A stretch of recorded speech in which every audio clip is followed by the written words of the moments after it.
Tunaendelea kufuatilia vile ambavyo viko mbele yetu kwenye habari za kimichezo. Licha ya Simba kukosa ubingwa wa ligi kuu NBC msimu huu, kocha mkuu Steve Barker amewashusha presha mashabiki wa klabu hiyo kuwa wana nafasi ya mwisho kudhibitisha ubora na kumaliza msimu kwa heshima pamoja na kutoa taji. Kocha Barker ametoa kauli hiyo wakati wa Simba ikijiandaa na mchezo fainali ya kombe la CRB dhidi ya Azam FC itakaochezwa kesho kutwa Jumamosi kwenye uwanja wa Gombani kisiwani Pemba huko Zanzibar. Raia huyo Afrika Kusini amesema kombe la shirikisho la CRB ndiyo taji linaloweza kuamua namna msimu utakavyohitimishwa. Barker amesisitiza kuwa sasa nguvu zote zimeelekezwa kwenye fainali ya CRB Cup, akieleza ushindi katika mchezo huo unaweza kubadilisha taswira ya msimu mzima, hasa baada ya kutoa kombe la Muungano, hivyo kuongeza taji jingine litakuwa zawadi muhimu kwa mashabiki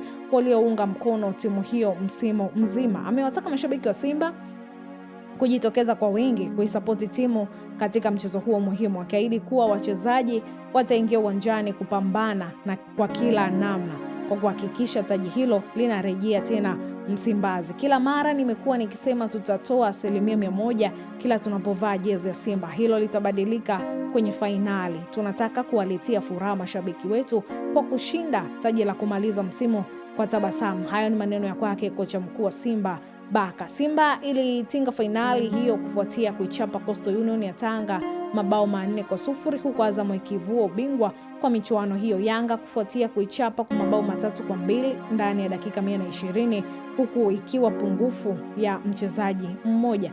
Katika hatua nyingine, Barker alisema licha ya kushindwa kutoa ubingwa wa ligi msimu huu, Simba imeweka msingi mara kwa mafanikio ya baadaye, huku kikosi chake kikiendelea kuonyesha ukuaji mkubwa, nidhamu ya kujenga mfumo wa uchezaji unaoweza kuifanya timu hiyo kuwa tishio katika msimu ujao. Lakini Barker alisema Simba ilipambana hadi mwisho katika mbio za ubingwa, ikimaliza msimu huu kwa ushindi wa mechi 10 mfululizo, hali iliyoiweka pressure kubwa kwa Yanga ambao hatimaye walifanikiwa kutoa taji hilo kwa tofauti ya pointi 2. Hata hivyo, kocha huyo alisisitiza wapinzani wao walistahili pongezi kwa kumiliki pressure hiyo kubwa kwa mwisho wa msimu. Kile kilichoweza kuthibitisha ni kushinda mechi zetu, na hilo litatufanya vizuri zaidi. Tulimaliza msimu kwa nguvu kubwa, tukashinda mechi 10 mfululizo na tukaendelea kuiweka pressure kwa Yanga.